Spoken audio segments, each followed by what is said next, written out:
This is not very festive! This is not Christmas! This doesn't feel like Yuletide! Oh, well, this kind of does, because it has, lights on it. Welcome to No Boys Allowed. Yeah, welcome. My name is Justin Gross. Oh, that's your name, is it? My name might be Jem Miller. Yeah. But do you want to verify? Yeah. What's your name again? Justin Gross. Mine is Jem Miller. Yeah. Yeah. Hey, Justin. I thought you were. Start, I mean, I'm Justin. Good one. Hey, Jem. Justin. Yes. Justin. I have a really good knock joke. Oh, actually. please hit me with it. But you have to start it. Okay, knock. Who's there? I don't know. I don't know. What am I supposed to say? That was a good one, Justin. I really liked it. That's all. I'm so glad. I text you this every single time I edit the videos for YouTube. Mm-hmm. I'm so glad that we think we're funny. I know I'm funny. Okay, so enough shenanigans. This is fucking... Oh, I didn't say a bad word. I'm sorry. I didn't finish it, therefore I can't get in trouble. I'm so proud of you in this moment. I was going to say... I'm going to censor it. It's okay. I don't know. I don't know. Because I didn't say the whole thing. Say. That's true. So they legally cannot come after me. Oh. Okay, so... What are we doing today, Justin? You want to tell the class? So... From the way I phrased it on Instagram, we're talking about misunderstood pop masterpieces, from specifically by our favorite. That is how you phrased it. Our favorite pop queens, pop queens, divas. Pop divas, pop ladies. Do I have to burp? Do it. I'm asking you. Do I? I'm telling you to do it. I did. It was just quiet. Okay, that's fine. Anyway, I specifically said divisive. Okay. Divisive. Controversial albums that, people had mixed feelings about or, negative or what have you. So I asked on my Instagram, not Justin's. My Instagram is @GemThriller. In case you're wondering, but I think everybody knows me. Yeah. Maybe not. You never know. You never know. No one man should have all that culture. If that's what I asked them. Should one man have all that culture? No one man should have all that culture. Okay, I'm looking what was on my story. It was, tomorrow on the show, we are talking about divisive pop records. What albums do you think need justice? Here are our answers. Should I say people's names? Should I expose them? I kind of want to. Yeah, do it. You've been surreptitiously hiding this list for me for the past couple of days. Organic. I'm very couple afraid. Of days, as in yesterday. Was it yesterday? I thought it was 2 days ago. It was yesterday, Justin. It was yesterday. I'm sorry. Matt Froman says Dark Side of the Moon, but that is a joke because this is a guy I know. All right. Okay. He was the one who said, "You ever heard of this group called Pink Floyd?" No, and I said, I hope you know I'm going to kill you shortly. No, he was very kind. And I said, don't you dare tell me that Dark Side of the Moon is your favorite. And he said, it is. And I said, I'm going to kill you. That's besides the point. Wow.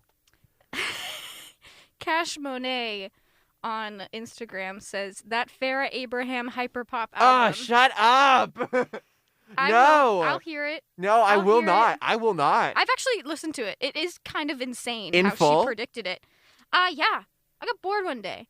It is, it's really, I don't think people talk about how Farrah Abraham really did predict hyperpop. That's not surprising. Oh, yeah? No. That's not surprising? I'm not surprised by this. What do you know about Farrah Abraham? Teen Mom. That's true. That's right. Me too. When did it come out? Early 2000s, like 2005? Really? Yeah. Oh. Long time ago. I thought it was more recent than that, and that's why I wasn't surprised by it. No, it was not recent at all. Oh, 2012. Oh, my bad. Okay, my bad. So my bad. 2005? I don't know why I said 2005. I don't know either. I feel like she didn't exist. No, she didn't. Until she probably wasn't a teen mom yet. The phone call that after this album is absolutely insane. Okay. Yeah, but yeah, it did predict hyperpop. And then you know who inherited hyperpop right after that? Who? Emily Montez. That's true. My name's Emily and I'm 5. we're so off topic already. We are off topic. And it's only been 5 minutes. But I mean, we're still talking about Farrah. I do think that album came from, because 2012, I think that's Farrah Abraham trying to do Kesha aesthetic. Yeah, I would say so. So I guess it does make sense for the time. Yes. But in hindsight, she did predict hyperpop. Right, but like by What's accident. interesting is she still uses the sound. She did Jingle Bells last Christmas. That I did hear and about it as sounded well. exactly like hyperpop. It was very Well, fascinating. now it's like profitable to do that. So like yeah, it makes sense that she would lean into it. I don't think she knows what hyperpop is. I think she's too busy being a teen mom.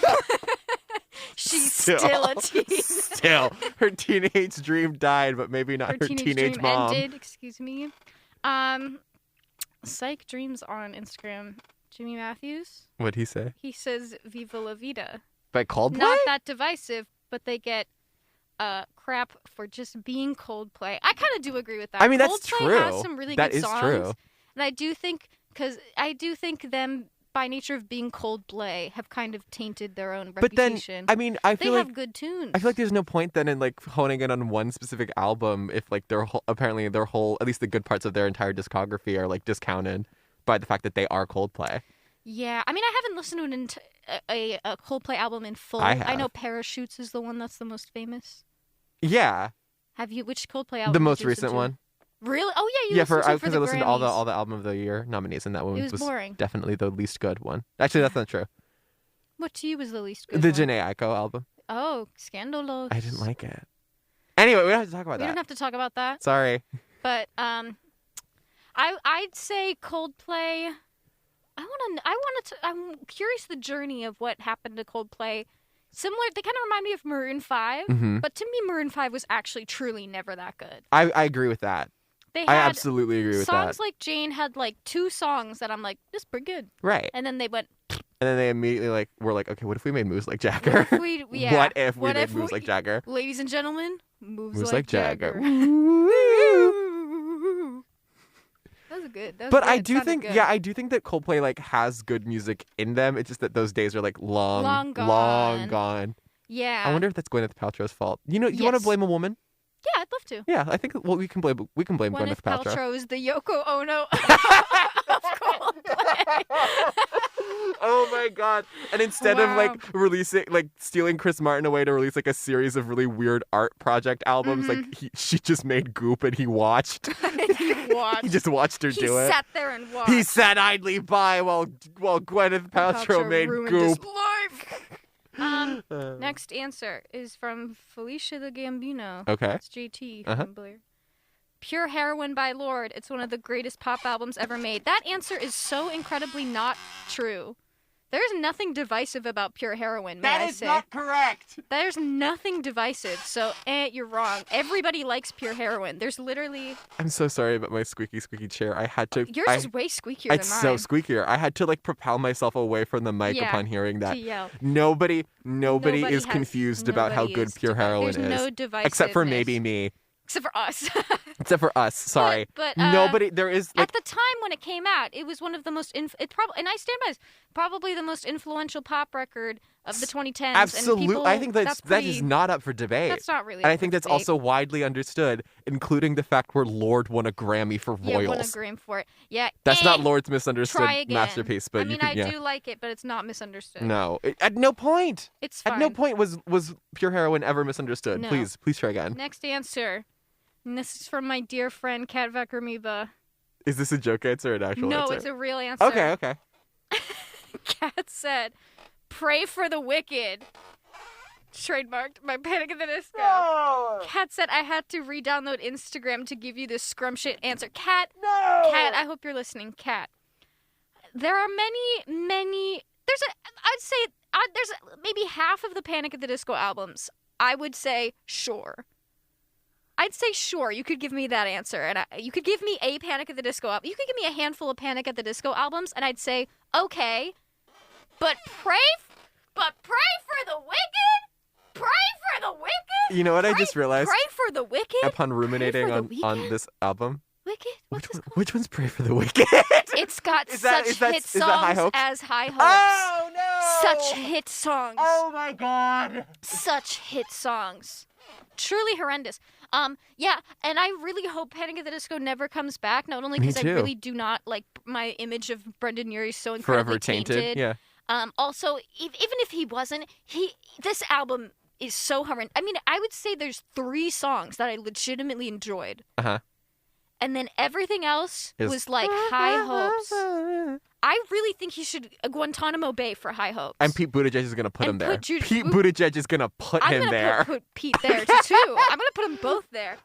I would say the most valid answer, because, listen, I was huge Panic at the Disco kid. Uh-huh. Huge. That was my first, like, No stand-up way. general admission You were concert. a Panic at the Disco Don't kid? don't do that to me.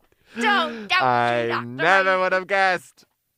Stop! No, but I would say the most valid answer for Misunderstood Masterpiece by Panic at the Disco, nobody asked, but I will answer that, is Too Weird to Live, Too Rare to Die. Which Kind of one's was that? before, what? Which one's that? That's the one that has, Is that... if you love me, let me go. Okay. I don't care if that song, well, I do like that song. I don't. It's just too made, I just hate I just hate him. I have song trauma associated to that song. Oh, really? Intone. You had to, wait. Did I not tell you this? Wait, so Intonation, which For was the our high for the school, uninitiated. high school a cappella group, which was one of the most horrendous things I've ever seen. It was really bad. That's the weirdest choice for an a cappella song I've Jack ever Russ. heard. Jack Russ. And I they want to throw up. and they mashed it up They with- don't know who that is. They don't know who that. Who cares? And they mashed That's it up okay. with Sugar We're Going Down. I really want to throw up. It was so Okay, bad. I love emo, but the last thing I want to do is hear a cappella versions. Yeah, it was of- terrible. I want to I'm like really disgusted. It was comically bad. I'm actually like offended. Yeah, you should be. It was like a comically I'm offended. bad I'm truly offended. arrangement of that song. Anyway, Too Weird to Live. It has Miss Jackson, which is a really underrated song, Mhm. and it really was above the before. What's Yeah. it called? Before the trend? Before the trend? What do Yeah. you call that? Ahead of the curve. Ahead of the curve. Ahead of the curve for that like 80s inspired type things. People were like, it's too weird to live. 80s. It's too weird to live. And It's also too rare to die. I would say that album, I think everybody likes Pretty Odd. Sure. That's the one that sounds like a Beatles album. Yeah. Everybody likes that one, Sure. but I also want to kill Ryan Everybody. Ross as well, just because he annoys me also. Uh-huh. Panic at the Disco is such a rabbit hole, though, that I could go down and talk about, because Maybe- there's so much to talk about. Maybe some other time. Maybe another time, but then there'd be boys allowed. Oh, that's true. There would be boys allowed. There's only one boy allowed. Son boy That's allowed. me. That's me. It's me. Everybody, Kristen this is Gross. Okay, so we have 2 answers for Art Pop who and 1 said answer our for pop? Joanne. Evan Hecht on Instagram Okay. says, basic but art pop, obviously. Honestly, justice for Joanne. I was going to talk about both of those records. Good job. Good job. And then Celia, a bud of mine, Celia says, art pop goes with Art us. pop. So Art both pop. of you, good job. You hit two on my list. You guys get a prize. So standout answers. I do respect Kat for putting in Pray for the Weak. I Wicked. don't. That was a bold choice. I don't. respect the gall. Kat, The gall to come into if my you're listening to this, house, I'm giving you the look. to I'm come giving you a into side my eye. house and say that album. Again, you could have chosen any. I would literally listen. Not that I like any other, like many of the other Panic at the Disco albums. They're all kind of garbage. Yeah. In one way or another. I've never listened to one in full. Again, I would say if any, Too Weird to Live, Too Rare to Die. Yeah, okay. It holds up very well. Okay. But that one.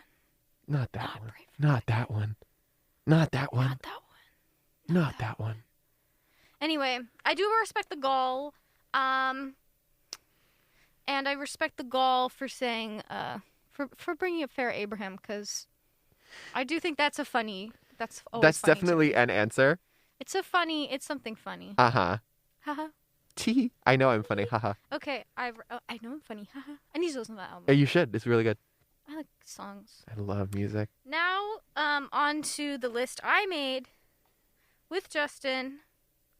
I'm gonna start off by the ones that Justin's gonna talk about, because I talked about Panic at the Disco. For Oh, like so you're 5 gonna minutes. throw me right into the deep end I'm and watch throwing me you drown, right into the deep end. just like Halsey said. When did she say it? Throw me in the deep end. Oh, watch me Yeah, drown. thank you. Yes, Halsey. Ashley, I know you're listening. Now you're listening. Let's start off. We'll go back to the oldest album on this list, Okay. probably. Yeah. Well, I think it's self-titled was 2005. Liz Phair?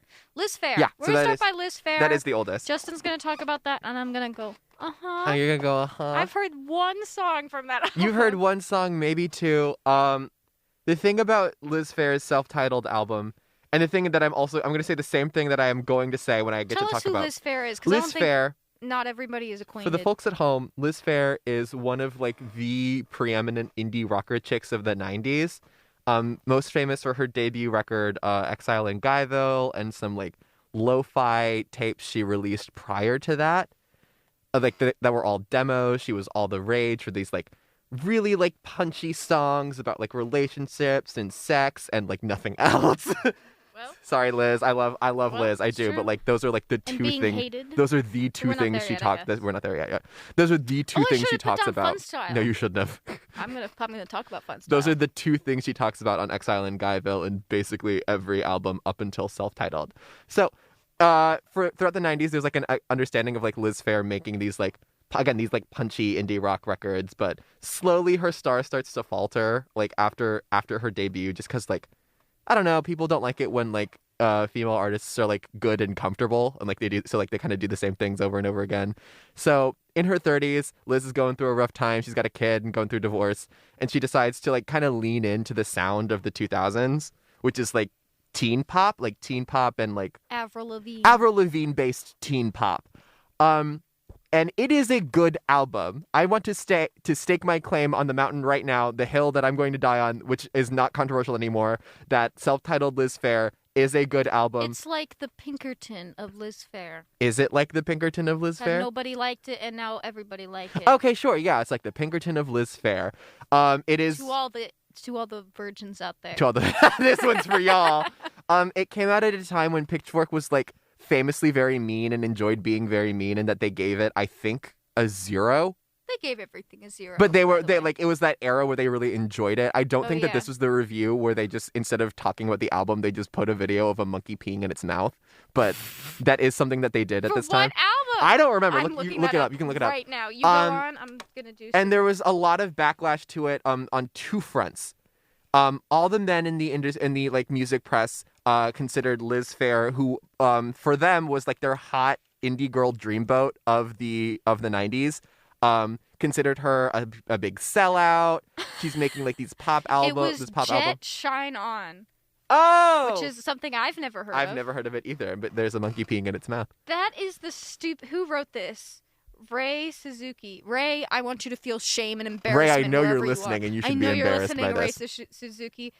I'm gonna stalk and see what he's reviewed now. Oh, 2 reviews. What's the other one? In 2003, it was Straight Outta Compton, Oh. and then in 2006, it was Jet Shine On, and then This they is so fired him weird. for being lazy. I guess, because clearly he's not written anything else. Yeah, he gave Straight Outta Compton 9.7, which, yeah, sure. Obviously. That's classic. And then Jet. Shine I've On. never heard of this Yeah. album. Self-titled Liz Phair. The Sorry. through line, the critical through line basically is Liz Phair is too old to be making music that sounds like this. And that especially came up for a lot of women talking about the album. Like, you know, all 2 women that worked in music in the 2000s. Liz Phair is a mom. Why is she making music? Why is she still making music Why about is she sex so and wanting to have sex? So, and like when you go back and listen to it, like it might not be your favorite thing. It's certainly, I wouldn't call it a remarkable record. It is not a 0 out of 10. So it's like the Yeah. criticism of it's completely mean- overblown. So much of it is sexist or otherwise based in like the idea that Liz is no longer this like indie girl dream that everybody wanted her to be, especially men, or that she's like setting a bad example for fellow women in the industry. It's so gross and lame.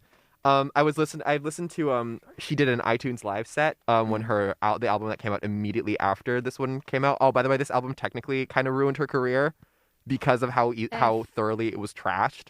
And then the next album that came out really tanked, and then Fun Style happened, and we can talk about Fun Style later. Most important album of all time. I love that you love Fun Style. I love Fun Style. And she was saying that the critique that self-titled was too poppy had always puzzled her, because if you go back and listen to her tracks off of Guyville, they are really pop influenced. Like they have these these pop sensibilities, these pop chords, like one of them, which would go on to be the title track for her second album, Whip Smart, like downright like samples a pop song. Like it just doesn't make any sense to say that Liz Phair had like gone pop and sold out when like in reality Liz had been trying to do the pop thing for a very long time, or had at least like very clearly been fond of the pop thing. What are you scrolling through? I decided to go down the rabbit hole of Pitchfork's least favorite reviews. I am curious about this quote just says, this is for a G-Love. My dad likes G-Love, which makes me want to throw myself off a bridge, respectfully. Sorry, Jeff. G-Love is like... I don't know what that is. Unrelated to anybody whose parents or relatives or you who may like... He's like a white guy that's like trying... He's like kind of rapping, kind of talking over vaguely... Like he's like if John Mayer tried to rap. Oh, no. But the instrumentals are good. It's just he's trying to rap. That's scary. That I refuse me. to put that through that. But this quote from G-Love on the album, Yeah, It's That Easy, says, this white man with more slurs than a KKK meeting is back for his third go-round. Has he said a bunch of slurs? I don't know, but I like that. I want to know what they gave it. God, I wish that Pitchfork was this mean again. Anyway, if you are a loved one, know anybody who likes G-Love, you should put them in a home. And if you or a loved one has ever been personally victimized by a Pitchfork review, you may be entitled to financial compensation. These are mostly albums I've never heard of. Of course they are. Because I know that Pitchfork started a little more... Indie, more deep indie.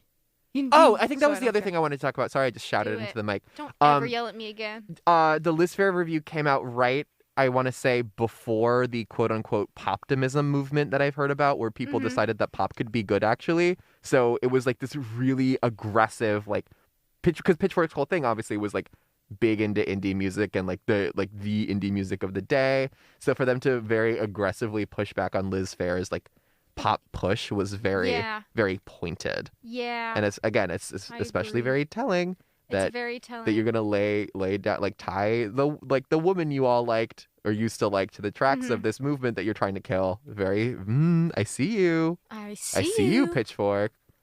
There's very little interesting in this list That's besides a Fountains of Wayne album that I think is kind of popular. Fountains of Wayne is a band I've heard of. They did Stacey's Mom, but they kind of have like a... Does she have it going on? Yeah. Oh, thank God. But they kind of have like a big following. Okay. Kind of catchy. I believe you. Anyway, that was a small rabbit hole I went down, but I don't care that much enough to look through.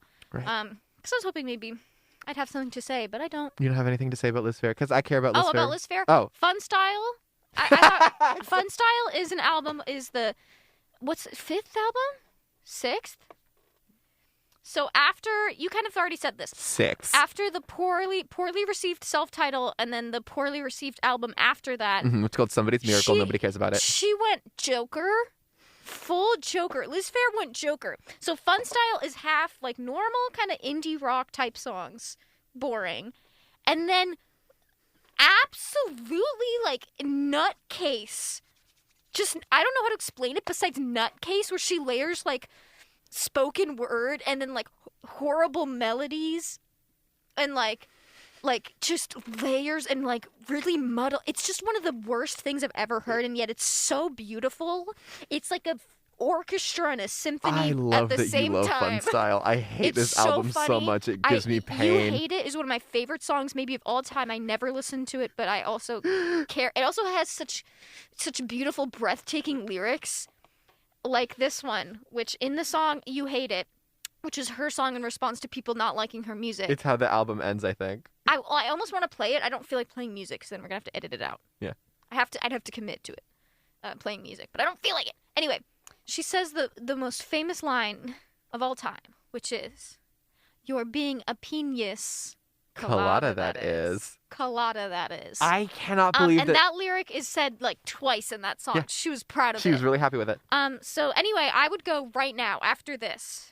Go. After this, go listen to Run, Don't Walk. Run, Do Not Walk to You Hate It by Liz Phair, and then maybe Is it Bollywood? Is that what it's called? Bollywood. And then Bollywood, and there's one more that's weird, but I don't remember. And also Beat Is Up. That's the other one. Beat Is Up. Yeah. Listen to those 3 songs. Yeah. and have a good time. Have a terrible Throw time. a party. It's one of the worst songs I've ever heard. I really like it. Just some extra bit of context on this album before we move on so we can talk Okay. about other things. It did come out 6 or 7 years after Somebody's Miracle, so she took like an almost decade-long hiatus. Oh, yeah. Her label dropped her. She was working in TV scoring, but not in any TV shows you've watched or heard of. And she used that like sensibility to then Is she like from go on and... Cleveland? Where's she from? She's from Ohio. She Oh, went yeah. to Oberlin, I think. Oh, Yeah, okay. just like Lena Dunham. Yeah, crazy. Yeah. So she used like the sensibility that she got from like TV scoring shows that weren't good to make like fun style. It's like, what if I just goofed around when I'm not working? And that is what happened. And again, I think either Fun Style or Somebody's Miracle was the album so bad that her label was like, we can't release this. We can't release this, and we're dropping you. I can't. Yeah, we cannot do this. Yeah, I think it was Capitol because she was at Capitol at that point, and they saw it and they were like, They said, "Ooh, no, "No, girl, no, girl, no, girl." Okay, I don't think that many people know about Liz Phair, so Nope, we should move on. But I love to share. I mean, like music people do, but Oh, not yeah. like no 20-year-old is like, "Hey, yo, turn up that Liz Phair. Hey, yo, turn up that Liz Phair. Hey, yo, put that on the aux." Okay, you listen to Blackout I did listen by to Britney Blackout Spears. today. I have not listened to it all the way through. I've listened to most of I it. will at Yes. some point. Yes. So you talk about Blackout because you know that again. I didn't know this because I'm not again. I know I have a good understanding of the early 2000s pop scene. You know, X-Tina. By the way, X-Tina. I'm not talking about X-Tina because I don't think any of her albums are that interesting. Wow. I just don't have any interest This in is her the at hill all. you're going to die on today. Oh, do you? No, I'm just impressed that we've made the declarative like no X-Tina on this show. We don't care. Not ever. But it's kind of Christina. I like more than Demi, but has Demi behavior. Sure, yeah. Similar vibe. Vocally anyway. We're Yeah. vocally talented. Yeah. Musically, I do not care. I'm sorry. Yeah, I agree. Respectfully, I will give her a try someday. Agree. But there's very, very little Just I'm not interested today. in. Just not today. Mhm. So I'm not talking about X-Tina. Christina fans Mhm. think every single Christina album is an underrated masterpiece, of course. just like Mariah fans. Right, of course. The only difference is that like that's probably not true for Christina fans. Yeah, it's probably not true.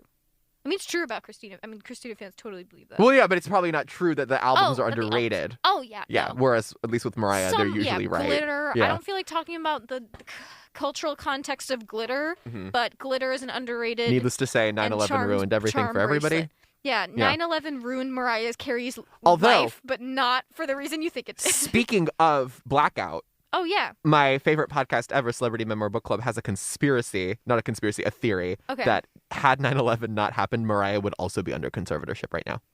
Very fascinating. Because it was just so disruptive to everybody's everything, Yeah. obviously, that like that's not. no I one mean, it's they just decided possible. not to do anything about it. It's possible. Yeah. I mean, I'm surprised that more people haven't followed suit when.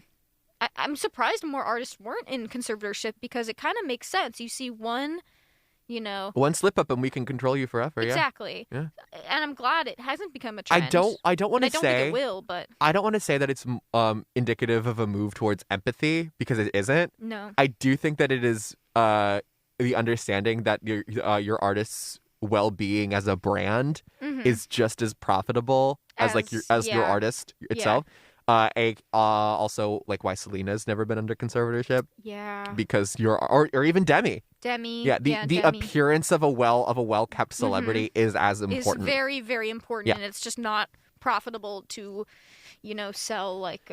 Right. Yeah. Yeah. Anyway, Blackout. we got really off topic. We did. But anyway, We I don't, often do. Just for context, I don't feel like talking about Christina, Okay. and I don't really feel like talking about Mariah. Mhm. Mariah, Because is Mariah's so, got too much to work with. Mariah, there's so much color and controversy in history. I'm not talking about glitter. Blackout. Blackout. So we are talking So about the Blackout, thing I've though. heard about Blackout, I did not do a lot of research on this, and I wish I had, but I did kind of decide to talk about Blackout like yesterday afternoon. That's okay. Blackout is Britney Spears' 2007 like big flop record. You know it. It's Flop. flop era queen. It's the album that spawned "Give Me More," the song that The best Britney Spears song, in my opinion. yeah, the song that ripped off that scene from The Office. That's good. That's great. Thank you That's very a good much. one. Thank you very much. I've been sitting on that one. Great. Yeah. Great. I'm glad you were. So there is some background to this as well. From what I've heard, it comes at the time when Britney was like, again, peak breakdown or about to have her biggest breakdown yet. She wants to have like a rebellious era, a la everybody's favorite Reputation. Everybody's favorite. Everyone loves Reputation. There are no problems with Reputation. Just kidding, just us. Just us. And also Well, we're not ever. We're going to talk about Reputation. Every Swiftie ever. Yeah. So she's trying to have her like rebellious moment. The rumor I've heard is that she was actually trying to move in like a more pop rock direction, and her label was like, no, you cannot do that. No. You cannot do that. So in response, again, this is coming from Celebrity Memorable Club, not me. Okay. Britney had a kid because that is the one way that a woman in the industry can have agency over her body is have a kid. Because then she cannot work. And then made Blackout. Mm-hmm. Blackout is, at the time, was considered to be like a sonic disaster, right? Like it's really EDM based. It's like kind of I think the Rolling Stone retrospective on it described it as like new disco or like electro disco. You know what else is underrated but really EDM based? You want to tell me what it is? Multiple other albums on this record, which we will get to in a second. Yeah. And Blackout was critically panned when it was released. It underperformed. Like Gimme More, which is again now considered to be one of Britney Spears' like biggest songs ever, debuted at 85 and peaked at 3, which I do think is kind of crazy for a Britney song. It's like saying that insane. It's like saying that Drake like debuted at 75 and peaked at 10. Like insane. Yeah, it's ridiculous.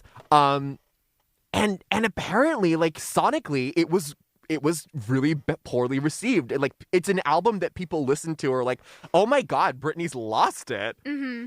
And you go back and listen to it in 2021 now, and it's like this is just like a good album. Like it's just like an unremarkably good like album. And that's because at the time like Britney was working with a lot of fresh producers. I think the biggest collaborators on there being Danger. The Neptunes make an appearance like only the one time. She was working with a lot of fresh faces who would go on to like establish these really strong footholds in the industry and influence like what music sounds like today. And I cannot believe that Blackout is the album where people are like, has Britney gone too far? It's really fascinating to think of how different the cultural landscape in the early 2000s were. Absolutely. And also at times how similar it is and how things have just shifted. That's another conversation. Yes, yeah. There's so many things to talk about. But yeah, like there are a lot of things that like you listen to them and they're so deeply informative of where we're at right now, like both in like thematically, and that it's an album of course all about how she hates being famous and she hates being a celebrity, which is a theme we see in a lot of these albums that are really divisive. Yes, but then also like these sonic conventions are so contemporary. Yeah. Like there's these weird samples and voice distortions that are very now, like almost frighteningly so. A lot of pop songs were just so monotonous in the early 2000s. So many songs just sounded really similar because it was like cough cough. Every boy band ever. I do think that this was like right at the beginning of the electropop movement, which I'd say again was ushered in by the Fame, formally. Yeah. And so for Britney to be so ahead of the curve on it and to get such backlash for it is genuinely jarring to me. It's very weird. When did Blackout come out? 2007. Yeah, I mean Gaga's album came out in 2008, but I do think she was making waves in So Gaga was obviously ahead of the curve. Like Britney was ahead of the curve. Ahead of the curve. Because I don't know, maybe, and this might be a bit of a big statement. I don't know if like Gaga's brand of electropop in 2008 and 2009 would have been received as well if like Britney hadn't at least like had this big blaze of glory moment. Interesting. I mean, the electropop of the early 2000s was more a thing in like Gaga club scenes, but never really on the radio. Right. So it's interesting to see how it just that's what it was. Right. For the 2010s, for until Lord. That's what it was. And that was the only thing. And for Britney to make that big push and not quite fail, but not succeed is very interesting. And I don't say this often because I do find this phrase like very annoying on the internet. But Britney really did pave the way. Britney paved the way. And speaking of Lady Gaga, we're not there yet. Never mind, we're not there yet. I want to talk briefly. Okay, so American Life is a very. I want to talk about American Life by Madonna. Yeah. I don't think anybody our age is super hip to the reaction to American Life by Madonna, which is a post 9/11 criticism of American Life. And I've listened to all of American Life, and I love American Life. But American Life is also one of the most unlistenable things I've ever heard, but also It is. I It love is. it. I was listening to it last night again in preparation for this episode, and I was kind of taken aback by now how downright unpalatable it is at times. Truly, like Unlistenable. unlistenable. And I love every minute of it. You like it more than I do. I do. I I love absolutely do. it. So yeah, for context, this is Madonna's attempt at talking about fame and America. It's Madonna's protest album. This is Madonna's protest the album. problem with that premise is that Madonna doesn't know what to protest, doesn't know how to protest it, and so a lot of it doesn't know her own doesn't know middle her or own last self. name. Her- Doesn't know it. And so a lot of it instead just comes off as her complaining about being famous. Which, again, so there's two big trends that I've noticed for really divisive albums. And it's obviously, bold sonic shifts, which makes sense. But also this criticism of fame. And, I forgot to add an album to this list. Okay, so anyway, American Life is a huge sonic shift. Absolutely, horrendous mixing. Everything sounds super choppy and insane. There's sometimes some just blatantly annoying choices. Absolutely. And really bad lyricism. It's truly horrendous. But it's also, again, like Fun Style by Liz Phair and songs like You Hate It and Bollywood. It's watching a slow runaway motion train. car crash. It's truly insane. Yeah. So that's all I'm going to say about American Life. I We can talk will about the add a cultural little bit more. context of 9/11 and shit, but I'm sorry. I got to put the money in the drawer. And shiz. I will add a little But- bit more about American Life. Okay. American Life also exists at this intersection that I also love in pop music, where your stripped back album, your most emotionally real album, is the one that has for a pop diva especially, is the one that has a guitar in it. That was a trendy thing. Yep. It's still kind of a trendy thing, although I guess now it's kind of ballooned outward. Yes. It features Madonna playing her own guitar, which is bad. I thought that was music. Does she also do that in American Life? She does do it. She She does it just a did lot. She music. does it a lot more in American Life. Huh. It's on most of the songs in American Life, and they are all bad. For context, Justin and I feel like I'm maybe more as a whole, but obsessed with Madonna. Oh, As you are a- absolutely more interested in Madonna than I am. Because she is a fascinating person Yes. to see how she evolved and how she is today. It's just truly insane. Yes. Truly insane.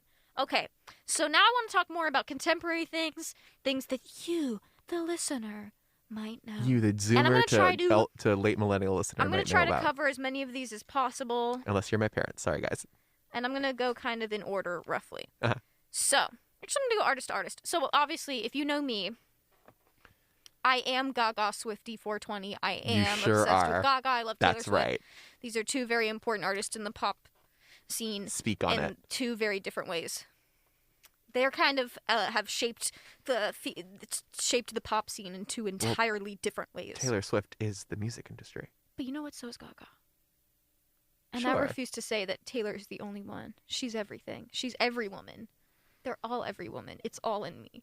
Okay. I don't know what I'm saying. I don't know either. I just You wanted just said to a say lot of things. words all at once. I was just speaking my truth. I was just speaking my truth, and I was just talking about my journey. Tell me and you just don't about wanna these hear it. You artists, just wanna talk about it. please. Okay. So I'm going to talk about the answer that every gay person is screaming right now, including me. Including you. Art Pop. Our pop. Art Pop is my favorite album of all time. No, comrade. Our pop. Our Pop. That's stupid. You're stupid. That was stupid. I'm sorry. I will probably do an entire episode about Art Pop because, again, Art Pop is my favorite album, and it is a very fascinating album to see. The reaction is very interesting, but what's more interesting is seeing the context and putting the pieces of what Gaga was like. Apparently, this album was an absolute nightmare to make, which is pretty recent news. Mm-hmm. But, she was in a really messy situation, doing a lot of having a lot of problems with her manager, and it was just an absolute nightmare making this album. But Art Pop is an album that was light blackout, almost just moments before the curve of huge EDM. This huge EDM thing existed with, of course, Skrillex being a big thing. But they weren't really ready I don't think anybody wanted to hear,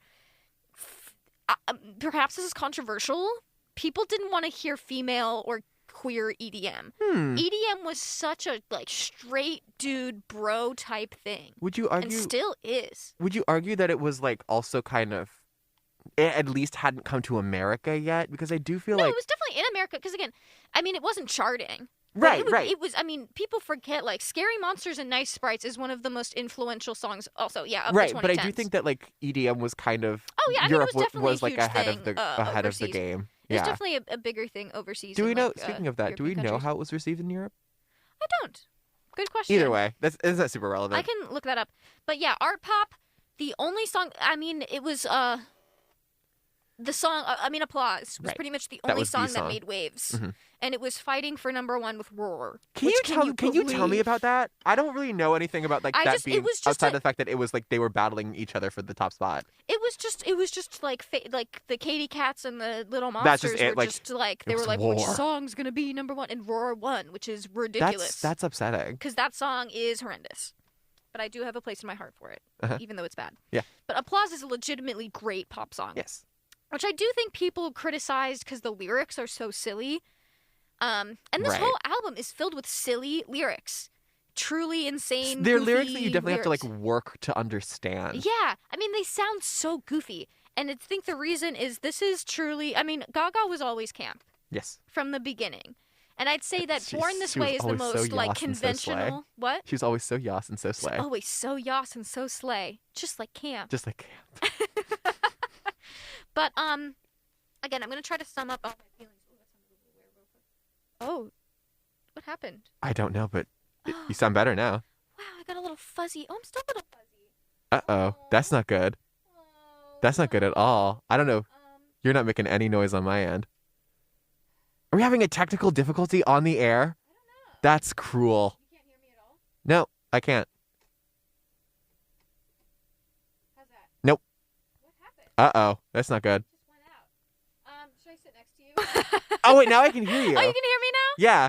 Wow. I don't know what's Can going you on. hear me now? Just like Sprint. Is that what their thing is? I think it is. And you're gone again. I don't remember. Anyway. You're I gone was talking again. about- I'm gone again. I can hear me. You're back now. Well, I don't know what the problem is. it's almost like this is a college radio station, and sometimes the quality's not that good. Sometimes we don't have that many resources.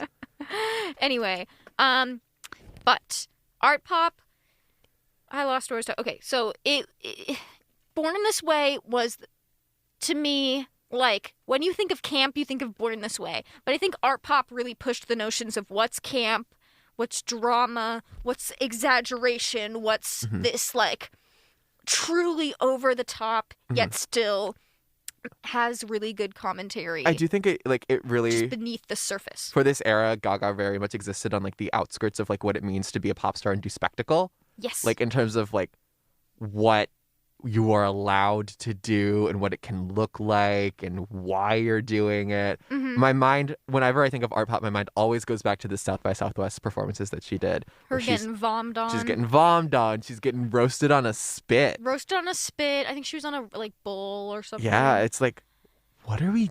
What She was just. is it? What is it? it? It seemed like Gaga just had enough, and Gaga was just like, "I'm just going to do whatever I want, Right, and whatever happens, happens." right.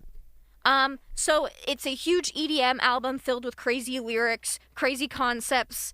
But when you look kind of beyond the surface, you see how Gaga was feeling at the When you time. look beyond the surface, it's almost like a cry for help. It is. Yeah, I've always kind of Yeah. felt that way. yeah. And then when you go to the next album, Joanne, it's more an album about healing. Mm-hmm.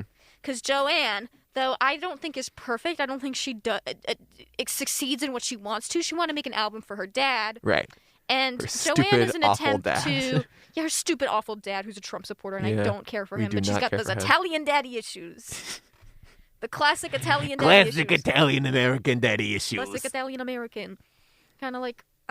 Another Italian American we're woman that going we to know. talk about that later. A mixed race Italian American woman who we all I got love 15 so much. minutes, so I got to speed through Go, Joanne. go, go. Joanne, people don't... Gaga fans didn't really like it because Because they don't like anything they can't do poppers to. Am I allowed to say that on the air? You can say that. Yeah. I won't tell. It's true. It's an attempt for her to do classic rock Mm-hmm. which was sometimes very true to Right. classic rock. Like Diamond Heart is really good. Right. Grigio Girls is a deluxe edition song, but Grigio Girls is very true to classic rock. But at the end of the day, she just wasn't able to separate ties from pop enough for it to be successful in that right. My dad has a very interesting perspective on this album specifically. I don't know. He hates it. No, he doesn't. Oh, really? I don't think he does. Oh, I thought he didn't like it. I don't remember. But he has a very interesting statement on it that I kind of What's like. that? Gaga and Mark Ronson both needed each other in this moment because I do think that Mark Ronson was still very much hurt from like Amy Winehouse's death, which Yeah. obviously was a couple of years like after the fact, but still. And Yeah. so like I think he saw a lot 5 of years her after. in Gaga and like Yeah. wanted to help her through a similar moment Yeah. and like And they talk about this in 5 Foot 2. yeah, and which I is a think pretty that's good that's documentary. very nice. I think that's very true to the to the album. And Gaga was having trouble just with like body pain, yeah, and concepts of addiction, addiction, and concepts, relationships, just a lot of things, everything at once. And so I do think that her true healing album was actually Chromatica. Sure, It yeah. seems like Joanne was more her attempt to open up, but wasn't entirely successful in Right. it. She wasn't fully there. She wasn't ready to commit to rock. I mean, it's still a very good album and has really good highlights. I don't think there's really a bad. I mean, her pop. I mean, it's still the problem with the album is it's still too pop, but every pop song is still really good. I love Ayo. John Wayne is really Perfect good song, pop yeah. song. It's a really, really good album. I'd say I never want to hear. I don't need to hear A Million Reasons too much. I'm But still I like quite it. fond of it, but yeah. I still am. It's just maybe a little overplayed. Yeah, Especially, I absolutely. like Perfect Illusion. I think Perfect Illusion's pretty underrated. It has really good production choices. Yeah. Um, Mr. Impala. I still wish they went a little bit further with it. I agree. But all in all, Joanne, they also call it CVS music. They call it And then music for Evan like Heck aunts. pointed out on Instagram. They only say that because it's happy. They call Yes, things absolutely. CVS music and aunt music when it's Absolutely. happy. These sad. Just these sad- because you guys are unwell does not mean that your favorite artist has to also be unwell. Exactly. Which is how we feel yes. about Lord. So, I'll briefly talk about solar power Mhm. because I think I almost want to write something about it Ooh, because I kind of had realization. you're so brave. So, last time I talked about Lord, I kind of just said solar power is fine. Mhm. That's all I kind of had to say. I wasn't listening to it. But I also was still in the midst of getting acquainted with it because it takes a while for an album to really warm up to me. It can take a while. But I've listened to Solar Power all the way through a few times now and I've really gotten acquainted with it. And I think it might be my favorite Lord album, which is controversial. You are insane. And first of all, let's talk. I talked about this last time when I talked about Lord, and I never had that strong of a connection to Lord's music. Right. Some people are like, she's been with me on my journey. We have the same journey. Oh my God, she was with me when I was in high school. And then when I was going to parties in college. I was doing And Molly now and that I parties live in on a college, beach. And now I live on a beach. And the world's dying. Oh my god. And the world's dying, oh my God. Oh my So God. I never had that connection to Lord. I like Lord, Mhm. but I don't have some really strong feeling about Lord. I just don't. Sure. But solar power, I think, first of all, people don't like it on one big reason, of course, it's sonically different from everything she's done before, but it's also not sonically original. Like, it's pretty much just kind of classic rock, kind of fun, beachy, or really, really stripped back. Right. And so, of course, it's just not original. And that's something that's also going to be hard to sell to people. But to me, I don't really care. I find it all very peaceful, nice, fine sonically, very easy to listen to just based on the instrumentals alone. Yeah.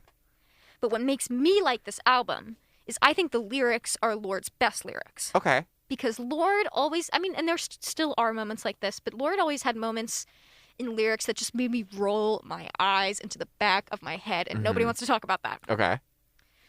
I don't really think about death. It's all right if you do, it's fine. I forget which song that is, but that's on Pure Heroin. Yeah. And Prettier Jesus, does that make me roll my eyes a little bit? Yes.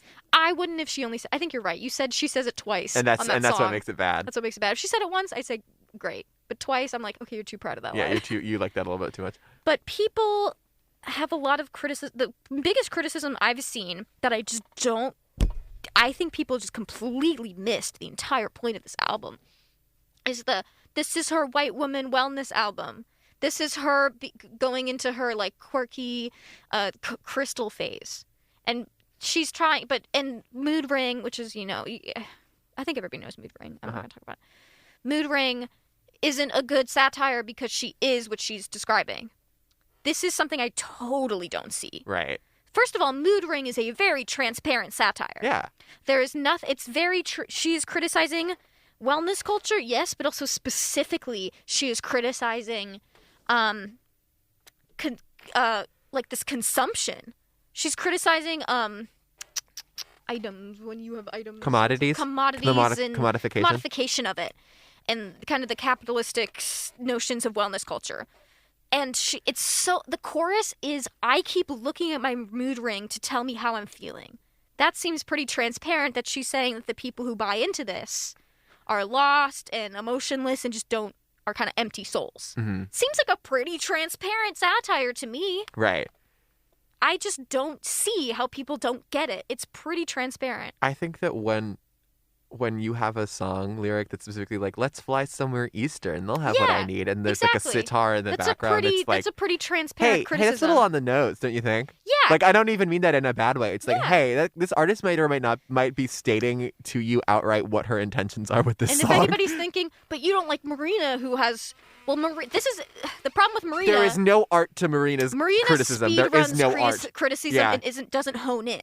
This is is Lorde honing in on one specific problem with wellness culture. But people are like, well, this is Lorde's embrace of wellness. This is Lorde's kind of love letter to nature. But she's never saying, go buy a crystal. She's saying, enjoy the earth, it's dying. Yeah, it's an embrace of wellness, but like, no, it's not an embrace of nature, and like a love letter to nature is healing, like specifically in a mental health context from being famous. Again, our common theme. Yes, this is another reason people don't like it, and people don't like briefly Happier Than Ever. Right. Is kind of, it seems like there's more complaining about fame, and people have a hard time believing artists when they say that they're not doing well. I'm telling you my theory is that consciously people don't like to hear rich people complain about being rich, but subconsciously people don't like to acknowledge the idea that, like, if a rich person can't be happy, then what am I doing? Yeah, exactly. And I mean, there's some really good commentary. I mean, the first lyric is like, on The Path. The Path is a great song, may I say. I think it's a really good introduction to this album that kind of encapsulates, it's almost like if you don't know Lorde, she's kind of introducing herself, and she's like, born in the year of Oxycontin, raised in the tall grass. What's the line? It's like, teenaged millionaires having nightmares from the camera flash. That's pretty much, it just pretty much lays out, these are all the things I've been struggling for the past 5 years, and then her just saying, like, I've just been embracing nature. I've been trying to ground myself, trying to focus on my mental health.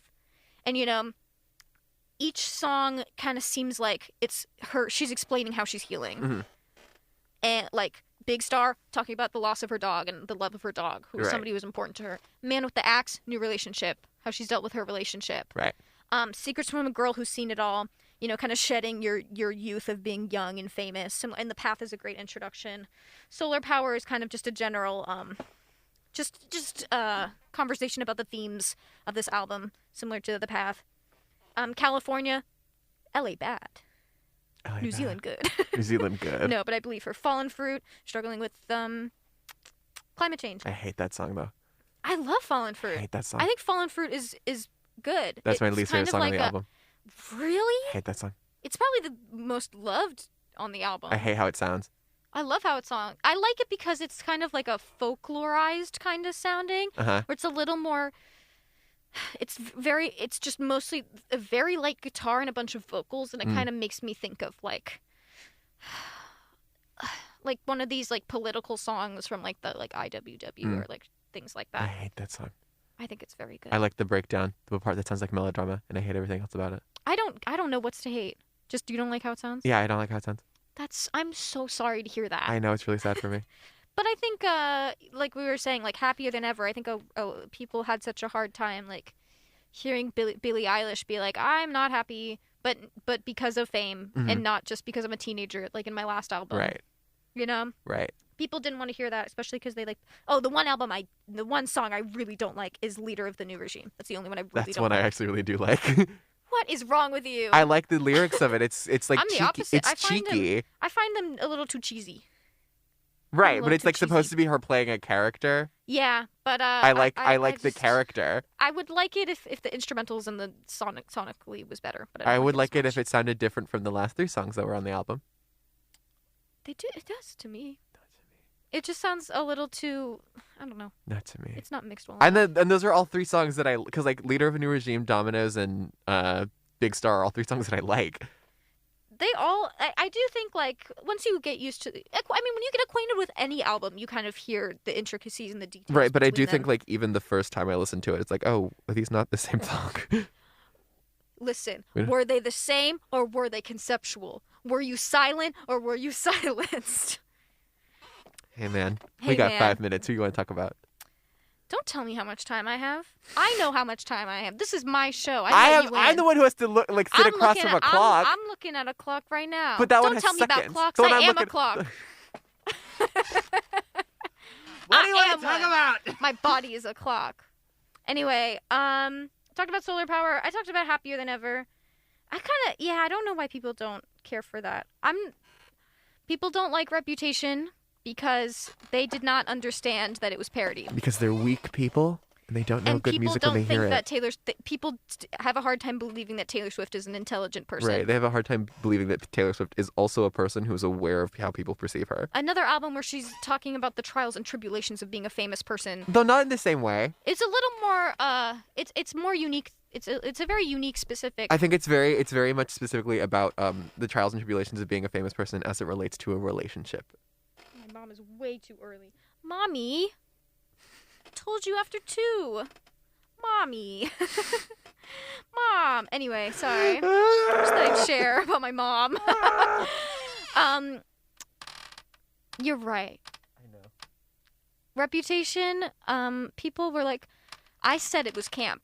And then somebody was like, well, I don't think she did any of it on purpose. And I'm like, I don't think you think that Taylor Swift is as smart as she is. I don't think you understand how like being a famous person, like a hyper visible famous person for that many years of your life, understand like unless you're crazy affects like you. Madonna. unless you're a psychopath. Unless you're crazy like Madonna. Right. Yeah. I really still think to this day people just don't understand that. First of all, most of Reputation is a joke. Right. She's just goofing. Or if it's not a joke, it is a persona. It's a persona. Mm-hmm. It's the epitome of camp, honestly. Yeah. She's putting on this giant over-the-top character. It's a really conceptual album. I can Right. understand if you don't like it sonically because it is so 2017, Right. trying to mimic And what's the wrong most with popular 2017? sounds at that time. What? And what's wrong with 2017? Just like how pop artists were trying to take No, yeah, I know, trap. And it's and I get it. She's trying to make an album that made sense that sounded like the music that was on the radio at Right. the time. Yeah. So I get it if you don't like it sonically because it kind of reads that way. Mm-hmm. But I think it's just filled with so many good hooks.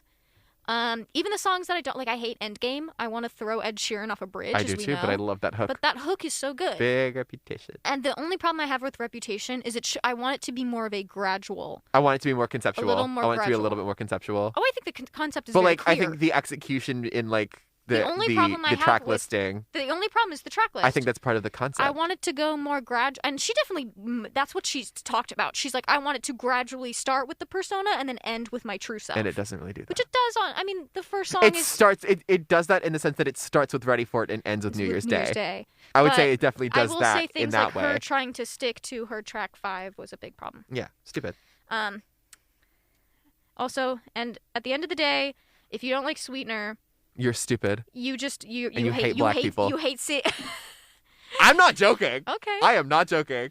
I'm only kind of joking. If you do not like Sweetener, it's because you don't like music made That's by Ariana people. Grande, by the way, to anybody. Who Yeah, doesn't know. that's who I'm talking about. Ariana Grande being the black person in Oh, this I equation. see. No, but seriously, if you Pharrell don't produced that. exactly. Well, what's fascinating about Ariana Grande is Ariana Grande fans want to put her in a box so bad, They want her to They do want her one to thing do and the one thing same- only. Yeah, one thing. They either want or they want That's it. That's all they want from her.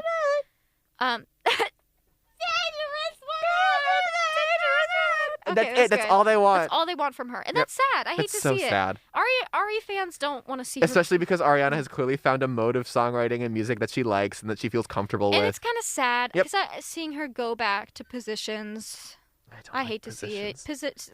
Positions was such a return I to wa- form. I don't entirely agree. I do think that Positions is her spinning her wheels in this like Pharrell trying to No. but it's her trying to replicate the Pharrell No, sound it's not. without It's Pharrell. like to me, it's her trying to take some of the things that she was successful with in the past and make them more modern. It's like her trying to modernize Yours Truly. I don't know if I agree. Or My Everything. I don't know if I agree. Clearly, we don't. I feel that There's nothing about Positions that sounds like Pharrell to me. I feel that every album after Sweetener is a pale imitation of Sweetener. I don't think it's trying to be Sweetener. I mean, Thank You Next is totally not trying to be Sweetener. We will talk about Aria another time. We have to do this later because now I have to go to class. Go to class? I gotta go to my mom. Mommy. Mom! Bye. Okay, WMUC Digital signing off. Thanks for listening. Bye. No!